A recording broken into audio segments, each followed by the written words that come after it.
Hello दोस्तों, नमस्कार। मैं शिव आपका स्वागत करता हूं हमारे यूट्यूब चैनल पर। आज हम बात करेंगे लद्दाख में हालिया घटनाओं के बारे में। उस आंदोलन के पीछे वजहें क्या थी, कैसे बात हिंसा तक पहुंची और ख़ासकर सोनम वांगचुक की गिरफ्तारी के बारे में, जिस पर सरकार ने एनएसए का इस्तेमाल किया।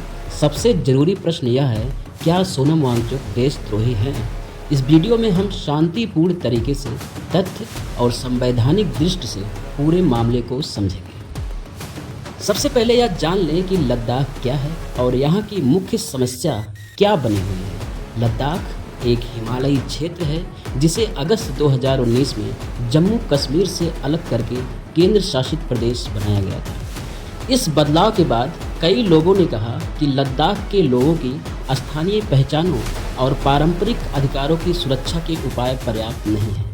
वे चाहते थे कि उन्हें विशेष संवैधानिक सुरक्षा मिले, जिसे आमतौर पर छठी अनुसूची यानी 6th शेड्यूल कहा जाता है, ताकि जमीन, संपत्ति, स्थानीय प्रशासन और संसाधनों पर नियंत्रण स्थानीय समुदाय के पास रहे। इसी पृष्ठभूमि में कई वर्ष से स्थानीय नेता, कार्यकर्ता और युवा आवाज़ उठा रहे थे। इनमें से एक प्रमुख नाम है सोनम वांगचुक का। सोनम वांगचुक का परिचय लोग अक्सर इस तरह से देते हैं कि वह एक शिक्षा और पर्यावरण कार्यकर्ता हैं, जिनका काम लद्दाख की पारंपरिक संस्कृति और जीवन शैली की रक्षा करना रहा है। वे लंबे समय से स्थानीय मुद्दों पर सक्रिय रहे और युवाओं के बीच लोकप्रिय भी रहे। अब आइए देखें क्या हुआ और क्यों हुआ। सितंबर 2025 में सोनम वांगचुक ने कुछ समय के लिए अनशन और व्यापक प्रदर्शन की घोषणा की। उनकी मुख्य मांग थी लद्दाख को पूर्ण राज्य का दर्जा और साथ ही साथ छठी अनुसूची जैसी संवैधानिक सुरक्षा देना।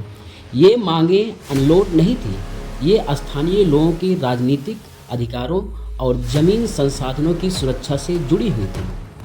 शुरुआत में प्रदर्शन शांतिपूर्ण दिखे, पर कुछ दिनों के बाद ही स्थिति बदल गई। कुछ जगहों पर प्रदर्शन हिंसक हुए, सरकारी इमारतें और वाहनों को नुकसान पहुंचा। कुछ लोगों की हिंसक झड़पों में मौतें भी हुई। खबरों के अनुसार 4 नागरिक मारे गए और कई घायल हुए। प्रशासन ने स्थिति को नियंत्रण में करने की कोशिश की, लेकिन हालात बिगड़ गए। इंटरनेट सेवाएं बंद कर दी गई और भारी पुलिस बल तैनात किया गया।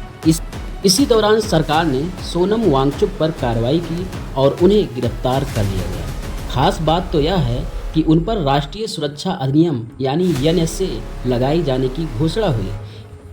एनएसए एक ऐसा कानून है जिसका इस्तेमाल तब किया जाता है जब सरकार मानती है कि किसी व्यक्ति की गतिविधियां राष्ट्रीय सुरक्षा या सार्वजनिक व्यवस्था के लिए खतरा बन सकती है।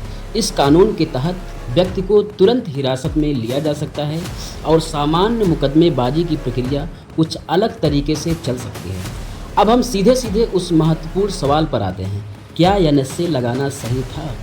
क्या सोनम वांगचुक को एंटी नेशनल कहना जायज़ है? यहाँ हम तीनों बिंदुओं पर अलग करके देखना चाहेंगे, तथ्य, कानून और भावना। पहला है तथ्य। सरकार का कहना है कि वांगचुक के भाषणों में ऐसे संदर्भ थे जो भीड़ को भड़काने वाले थे। साथ ही हिंसा के समय उनके समर्थकों ने सरकारी संपत्तियों को भी नुकसान पहुंचाया। प्रशासन का कहना है कि ऐसे हालात में सार्वजनिक शांति बनाए रखने के लिए कठोर कदम उठाने जरूरी थे। दूसरी तरफ वांगचुक और उनके समर्थक कहते हैं कि उनके मांगें शांतिपूर्ण थी और हिंसा एक छोटी सी भीड़ की प्रतिक्रिया थी जिसे किसी ने भड़का दिया। उनका आरोप है कि सरकार बातचीत के रास्ते बंद करके सब कुछ दबा रही है। दोनों तरफ के दावे हैं, इसलिए सिर्फ गिरफ्तारी के समाचार से देशद्रोही जैसे लेबल लगा देना सीधे तौर पर सही नहीं है। दूसरा है कानून। भारतीय संविधान में हर नागरिक को अभिव्यक्ति की आज़ादी और शांतिपूर्ण प्रदर्शन का अधिकार है, पर यह अधिकार अनंत नहीं है। जब भाषण सीधे सीधे उकसावे में बदलकर हिंसा को जन्म दे, तब सरकार उस भाषण पर अंकुश लगा सकती है, पर कानून के इस्तेमाल में भी नमी होनी चाहिए।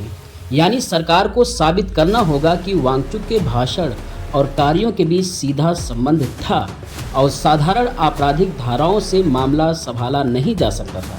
एनएसए का इस्तेमाल कठोर होता है और यह मानवाधिकार संगठनों की निगाह में अक्सर विवादास्पद भी माना जाता है।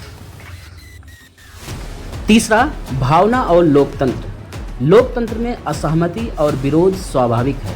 अगर किसी समुदाय को लगता है कि उसकी जान, जमीन या संस्कृति जोखिम में है तो वो आवाज़ उठाएंगे और यह उनकी नैतिक व संवैधानिक जस्टिफिकेशन भी हो सकती है। पर लोकतंत्र का मतलब यह भी है कि विरोध के तरीके शांतिपूर्ण हों और यदि हिंसा हुई तो उसके लिए जवाबदेही होनी चाहिए। इस बीच सरकार को भी चाहिए कि वह संवेदनशील मुद्दों को बात बात पर दमन न करे, बल्कि वैधानिक और संवाद के माध्यम से हल करे। और अगर सरकार के पास ठोस सबूत है कि वांगचुक का भाषण सीधा हिंसा प्रेरक था तो अदालत उसे परखेगी और निर्णय देगी। वहीं अगर सबूत कमज़ोर पाए गए तो अदालत एनएसए जैसे उपायों को मनमाना करार दे सकती है और गिरफ्तारी को खारिज कर सकती है। इसके अलावा इस पूरे मामले से एक बड़ा सबक भी मिलता है कि संवेदनशील क्षेत्रों में सरकार और स्थानीय समुदाय के बीच बातचीत की अनिवार्य ज़रूरत है। जब लोग अपनी पहचान, जमीन और संस्कृति के लिए चिंता करते हैं तो बातचीत, पारदर्शिता और संवैधानिक सुरक्षा प्रदान करना ही दीर्घकालीन समाधान है, ना कि तुरंत दमन या जबरन नियंत्रण। अब मैं आपसे एक बात जरूर कहना चाहूँगा कि मीडिया और सरकारी बयानों में अक्सर जोरदार शब्द इस्तेमाल होते हैं, जैसे देशद्रोही या उकसाने वाला।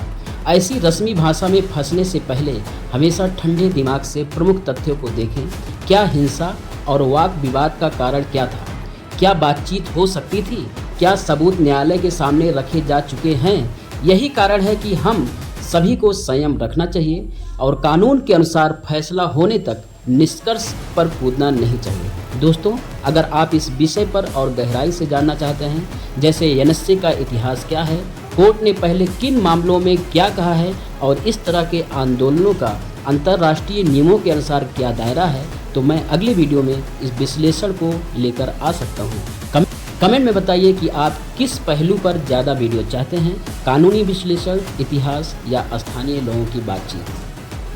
अगर आपको ये वीडियो जानकारी को लगा हो तो वीडियो को लाइक करें, शेयर करें और चैनल को सब्सक्राइब जरूर करें, ताकि आगे भी ऐसे ताज़ा और संतुलित दृश्यों पर आपको सरल भाषा में जानकारी मिलती रहे। नमस्कार, जय हिंद, जय भारत।